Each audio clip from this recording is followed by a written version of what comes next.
In today's video, I'm going to teach you how to use JavaScript to scroll down on web pages with Microsoft Power Automate. This can be really handy for automating repetitive web tasks where scrolling is necessary, such as scraping data from a long web page or simply navigating without constant manual input. Let's dive into the step-by-step process to set this up seamlessly.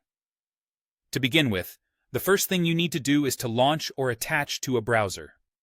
It's crucial to ensure that your flow has an active browser instance for the JavaScript to operate effectively. In Power Automate, you can achieve this by adding a web automation action specifically for launching a new browser, whether it's Chrome, Firefox, or Edge, depending on your preference and which browsers you have installed.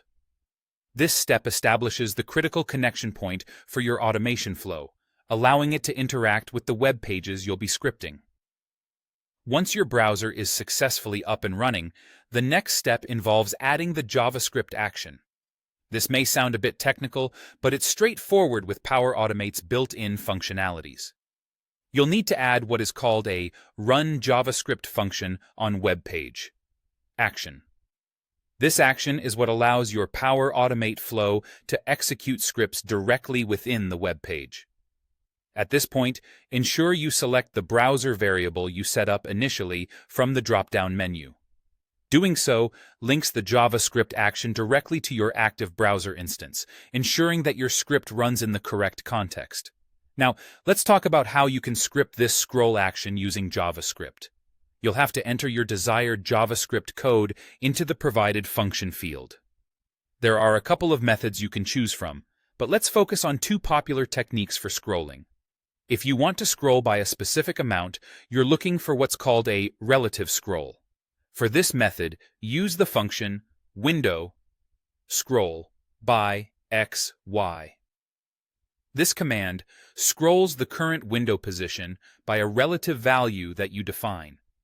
In this context, the x parameter controls horizontal scrolling, which you'll likely set to 0 unless you need to scroll left or right. But let's concentrate on vertical scrolling instead.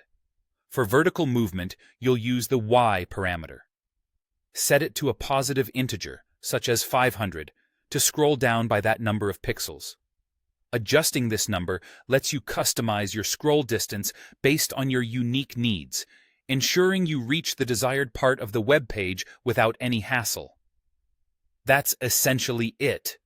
By following these steps, you'll be well on your way to automating your web scrolling tasks with JavaScript in Microsoft Power Automate.